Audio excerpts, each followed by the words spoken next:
My cancer partner humiliated me publicly, but he never saw the storm I was hiding. The autumn of 2009 in Philadelphia was a study in contrasts.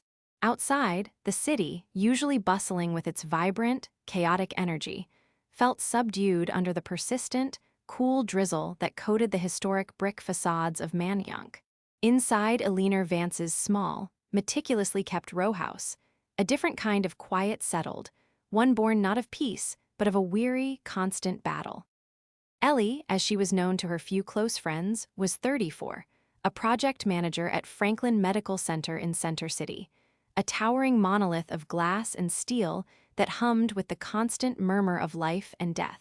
Her life, once predictable and comforting in its routine, had been irrevocably altered 6 months prior by the stark, clinical pronouncement of stage II Hodgkin's lymphoma. Ellie was, by nature, a quiet observer, an individual who found solace in order and detail. Her work, coordinating complex interdepartmental initiatives, suited her precise mind. She possessed an inner fortitude that few recognized, often mistaken for meekness. Her daily commute on the SEPTA regional rail, past the Schuylkill River's murky expanse and the industrial grit of North Philly, had become a period of quiet reflection, a preparation for the arduous treatments that punctuated her weeks. Chemotherapy had stolen her hair and much of her energy, replacing them with a pervasive fatigue and a metallic taste that clung to her tongue, but it had not touched her spirit. Not yet. She clung to the hope offered by her medical team, the statistics of remission, the promise of a future, albeit one forever marked by this fight. Her unexpected bond with Dr. Marcus Thorne had initially been a source of comfort. Marcus, a celebrated and notoriously charismatic cardiothoracic surgeon, a man whose professional reputation within the Philadelphia medical community was legendary, had been diagnosed with stage III pancreatic cancer mere weeks after Ellie's own news. He was 46, handsome in a rugged, almost cinematic way, with eyes that could convey immense empathy or chilling detachment, depending on the audience. He was widely regarded as a visionary, a man who pushed boundaries, a brilliant mind. Their shared diagnosis had forged an immediate, intense connection. They called themselves cancer partners, a grim, private joke. Marcus, with his seemingly endless well of charming anecdotes and his audacious humor, had often brightened Ellie's darkest days, making her feel less alone in the brutal landscape of her illness. He'd visit her during her infusions, offering words of encouragement, sharing his own struggles, creating an intimate, shared space of vulnerability that Ellie, a naturally guarded person, had never anticipated. He painted a picture of two warriors, side by side, facing a common enemy. Ellie, despite her innate caution, found herself trusting him, leaning on him. He seemed to understand the specific, suffocating fear that only those who faced their own mortality could comprehend. But beneath Marcus's veneer of camaraderie, a darker current stirred. Ellie began to notice subtle shifts. Marcus, while ostensibly supportive, subtly redirected conversations to his own, supposedly more severe, struggles. His complaints grew louder, his self-pity more pronounced, while any mention of Ellie's progress or difficulties was met with a dismissive wave or a quick change of subject. He often spoke of his own unbearable burden as a public figure battling such a grave illness, hinting at the pressures of maintaining his facade of strength for the hospital's sake. He began to allude to Ellie's fragility, her tendency to overthink, particularly when it came to shared project deliverables. He'd make light of her fatigue, suggesting she toughen up or dismiss her emotional responses as the natural hysteria of an ill woman. The once shared bond began to feel like a one-sided spectacle, with Ellie as the often unwilling audience to his performance of suffering. He was a master manipulator, and his illness, tragically, served as the ultimate shield, deflecting any criticism or suspicion. He was untouchable. The culmination of this insidious transformation came on a crisp November evening at the annual Franklin Medical Center Hope Gala. The grand ballroom of the Bellevue, Philadelphia, a beacon of old-world elegance on Broad Street, glittered with the city's elite, philanthropic titans and the hospital's most prominent staff. Ellie, her new, short hair soft and still growing back, wore a simple, elegant navy dress that accentuated her newfound slenderness, a cruel byproduct of her treatments. She felt a cautious optimism. Her last scans had shown significant improvement, and she was beginning to envision a life beyond the constant shadow of illness. Marcus, resplendent in a tailored tuxedo, was the keynote speaker, a survivor addressing a room full of donors and well-wishers. He delivered a powerful, moving speech about perseverance, about the relentless fight against disease, about the hospital's groundbreaking research, his voice resonating with an almost hypnotic gravitas. The audience hung on his every word, captivated by his apparent vulnerability and immense courage. Then, he reached the part of his speech dedicated to the unsung heroes, the patients who embodied the spirit of hope. He paused, his gaze sweeping the room, then landing directly on Ellie, who was seated at a table near the stage, a small, hopeful smile gracing her lips. He beckoned her forward with a warm, inviting gesture. A spotlight swung to illuminate her as she hesitantly approached the podium, a nervous flutter in her stomach, imagining a moment of shared triumph, a testament to their mutual struggle. "And here," Marcus announced, his voice booming with feigned compassion, "we have Eleanor Vance, a remarkable woman, a true warrior, also battling the scourge of cancer, much like myself. She's been a colleague, a fellow traveler on this difficult road." The crowd applauded gently, warmly. Ellie offered a small, appreciative nod. Then Marcus's voice dropped, laced with a saccharine pity that made Ellie's skin crawl. Ellie, brave as she is, has often found herself overwhelmed by the sheer weight of this fight. She's shown remarkable resilience, truly. "But," he continued, turning to the audience, his expression shifting to one of knowing concern, "her battle has, at times, made her, well, let's just say a little too sensitive for the brutal realities of hospital administration. We've had to make certain allowances, of course. Her optimism, bless her heart, has, shall we say, sometimes bordered on delusion in the face of our shared prognosis. It's been a challenge, ensuring that her understandable emotional fragility doesn't impact our critical projects. She requires a lot of support, and we, as a compassionate institution, provide it." He placed a patronizing hand on her shoulder, a gesture that felt less like comfort and more like a brand. His eyes, though fixed on the audience, seemed to bore into her, conveying a silent, venomous triumph. He had not only publicly trivialized her illness, reducing her brave fight to mere emotional fragility and delusion, but he had also openly questioned her professional competence, implying she was a liability, a drain on resources, a burden that the compassionate institution of Franklin Medical Center had to grudgingly tolerate. He painted her as weak, unstable, unfit for her demanding role, all while basking in the sympathetic glow of his own, seemingly greater, suffering. The subtle shift in the room was palpable. The warm applause turned to uncomfortable silence, the admiring glances replaced by sympathetic, pitying stares that felt like daggers. The whispers began immediately, hushed but sharp, dissecting her vulnerability for public consumption. Ellie stood frozen, the warmth draining from her face, replaced by a glacial chill. The grand ballroom, moments ago a symbol of hope, now felt like a suffocating cage. The air thickened, heavy with the weight of unspoken judgment. Her carefully constructed facade of strength, her quiet victories, her very dignity had been publicly stripped away, leaving her exposed and humiliated. Marcus, still smiling faintly, basking in the glow of his supposed magnanimity, had delivered a fatal blow not to her body, but to her spirit, her professional standing, and her already fragile self-worth. He had betrayed their sacred, private bond, twisting it into a public spectacle of her perceived inadequacy. He had used her vulnerability as a prop for his own inflated narrative of heroism.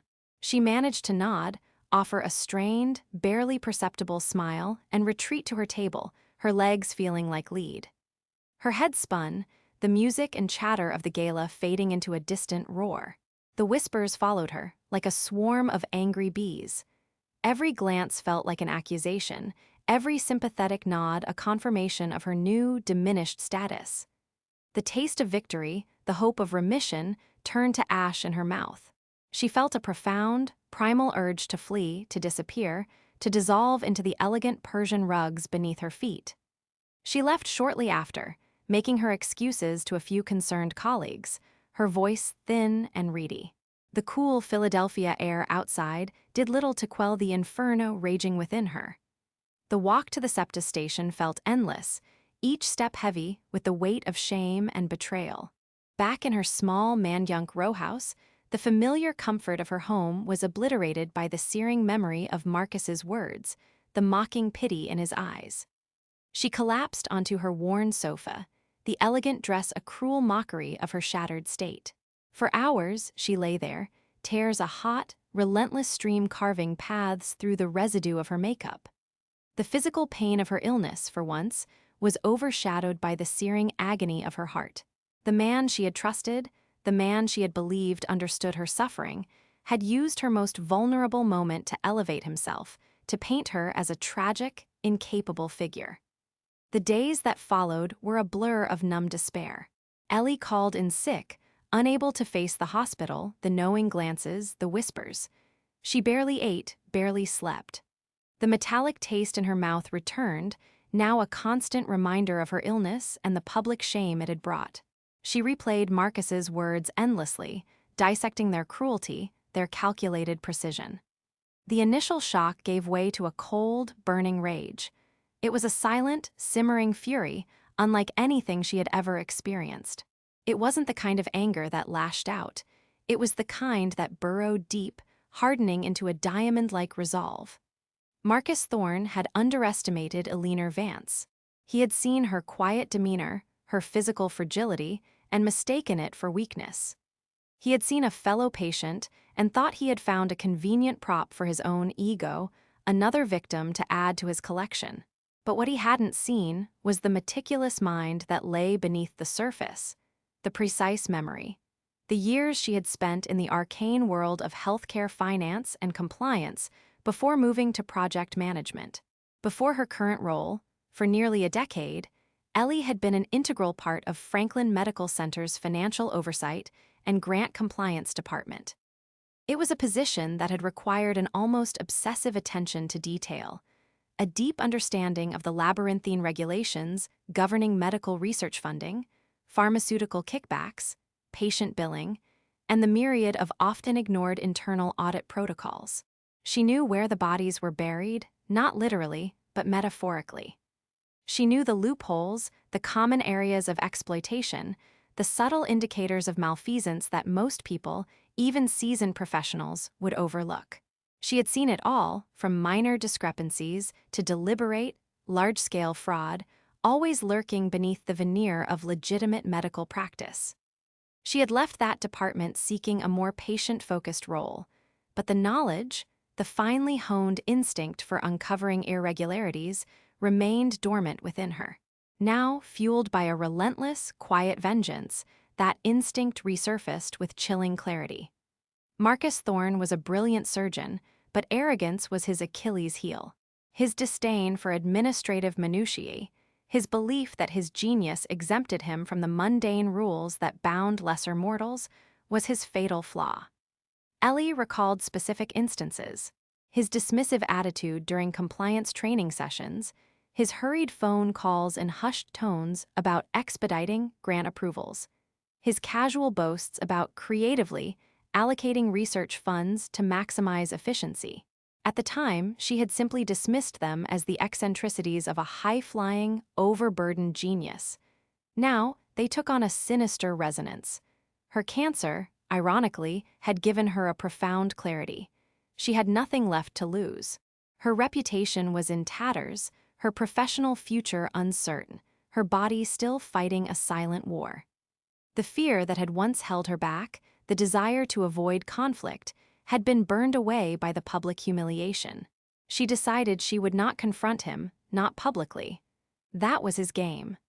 Her revenge would be a quiet storm, a meticulous, devastating unraveling of his carefully constructed life, using the very system he thought he was above. Ellie started her work, not with a flourish, but with the quiet precision of a surgeon herself. She reactivated old professional contacts, ostensibly for advice on career transition or for networking within the broader healthcare sector. These calls subtly allowed her to gain access to publicly available databases, industry reports, and even some obscure internal documents that, while not strictly confidential, were rarely accessed outside of specific departments. She didn't break any laws. She simply knew exactly where to look within the vast, often opaque, digital archives of the hospital's past financials and grant applications, and how to frame her inquiries to relevant parties without raising suspicion. Her small row house became her war room. Her laptop, an older model but perfectly functional, hummed late into the nights. She began by systematically reviewing Marcus's publicly available research papers and the associated grants from the National Institutes of Health, NIH, and various private foundations that funded his department. She cross-referenced the publication dates with the grant disbursement timelines. She delved into the minutiae of his patient billing records, focusing on his high-profile, often international, clients whose cases attracted significant funding and scrutiny. She remembered the specific coding protocols, the nuances of insurance claims, the delicate dance between medical necessity and financial optimization. What she found, initially, were subtle inconsistencies, small overcharges, slight exaggerations in patient case summaries that could justify higher billing codes, minor discrepancies in the reported outcomes of his clinical trials versus the initial grant proposals. But as she dug deeper, a pattern began to emerge, a mosaic of calculated deception. Marcus wasn't merely bending the rules, he was systematically exploiting them. He was padding research budgets with fictitious equipment purchases, double billing for complex procedures performed on wealthy international patients who paid out of pocket, and even subtly manipulating clinical trial data to ensure continued funding for his pet projects. He created ghost patients in the billing system, applying standard diagnostic and treatment codes to these fabricated entries, thus generating revenue for services never rendered, which he then siphoned off through a series of shell companies disguised as medical supply vendors or consulting firms. These companies, she discovered through diligent public record searches, were loosely tied to distant relatives or former colleagues with no real medical background. One particularly egregious discovery involved a grant for a cutting-edge cardiovascular device trial. Marcus had secured millions in funding, but Ellie's forensic eye, honed by years in compliance, noticed the discrepancy between the projected recruitment numbers for the trial and the actual number of patient enrollments reported to the review board. He had inflated the patient count significantly, ensuring continued, lucrative funding for a trial that was progressing far slower than publicly stated, likely diverting the surplus funds.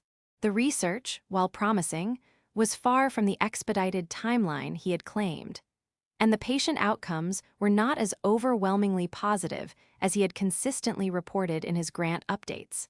He was also allegedly receiving substantial, consulting fees from a major pharmaceutical company whose drugs were being tested in another one of his trial's fees that were not disclosed in the proper channels and bordered on an illegal kickback scheme. The evidence mounted, piece by meticulous piece.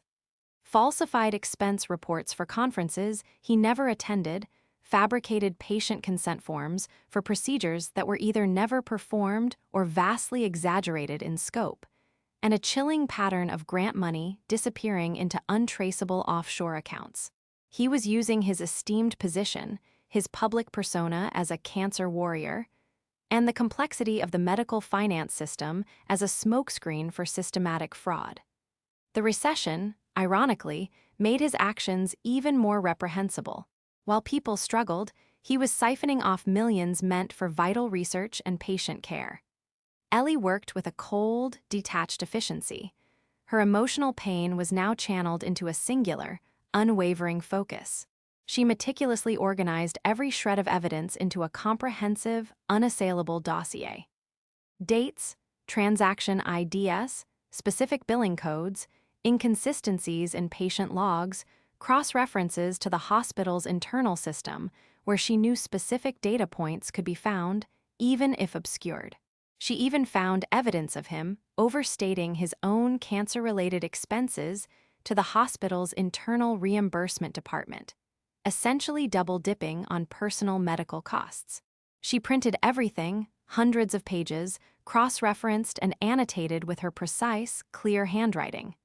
She didn't seek public glory or a direct confrontation. Her objective was justice, served cold and devastatingly. She knew exactly the right channels. She didn't send her findings to the hospital's General Ethics Committee, which might be swayed by Marcus's influence or the hospital's desire to contain a scandal quietly. Instead, she compiled 3 identical, anonymous packages. The first went to the specific, independent federal agency responsible for overseeing NIH research grants. The second to the State Board of Medical Examiners, the body responsible for licensing and disciplining physicians. The third to a highly respected, albeit famously tenacious, investigative journalist known for exposing corporate and medical malfeasance, working for the Philadelphia Inquirer.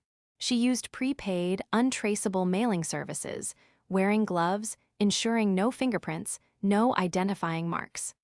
The packages were sent from different post offices across the city, far from Manayunk, on different days, early in the morning before the rush. Her message, typewritten, was brief and to the point. A storm is brewing at Franklin Medical Center. Look closer at Dr. Marcus Thorne's financials and research grants. The truth is hidden in plain sight for those willing to truly see. No name, no return address, just a hint, a fuse lit in the shadows. The storm began quietly, a distant rumble on the horizon. Days turned into weeks. Then, whispers began circulating through Franklin Medical Center. A federal audit team was reportedly on site, focusing on research grants. Unannounced inspections from the State Board of Medical Examiners were observed in Marcus's department. Then came the local newspaper headlines. Feds probe Franklin Medical Center over research funds. Prominent surgeon under scrutiny for financial irregularities.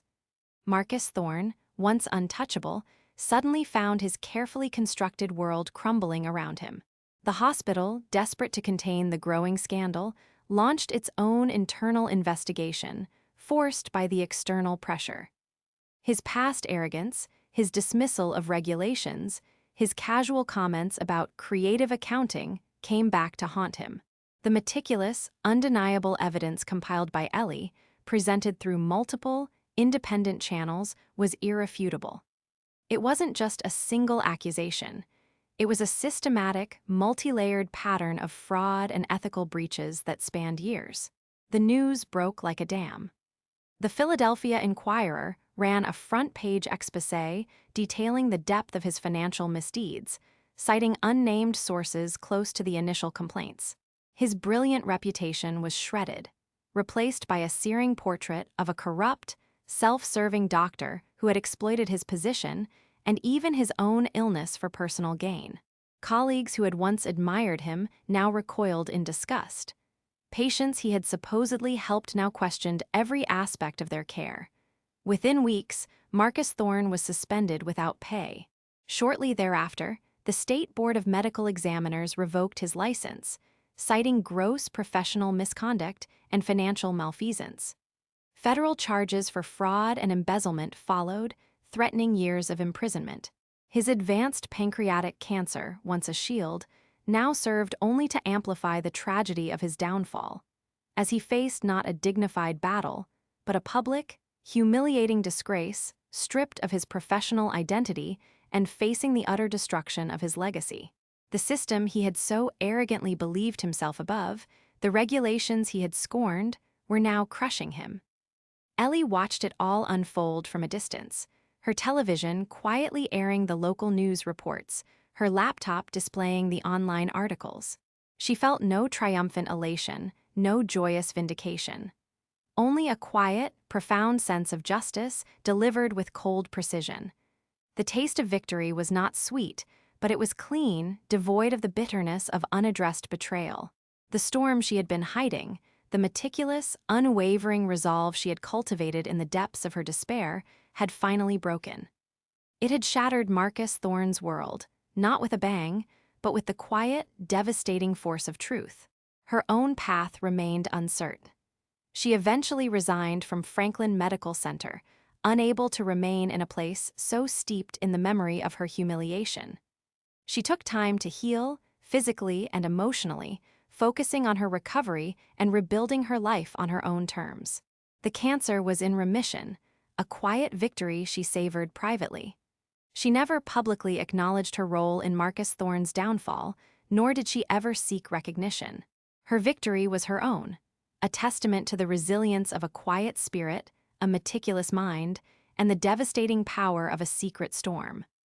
The world would never know the full extent of the calculated, quiet vengeance she had unleashed, but Marcus Thorne, stripped of everything, certainly felt its full, crushing weight. She had proven that true power lay not in public bravado, but in the unseen, methodical work of a broken heart seeking its own form of justice.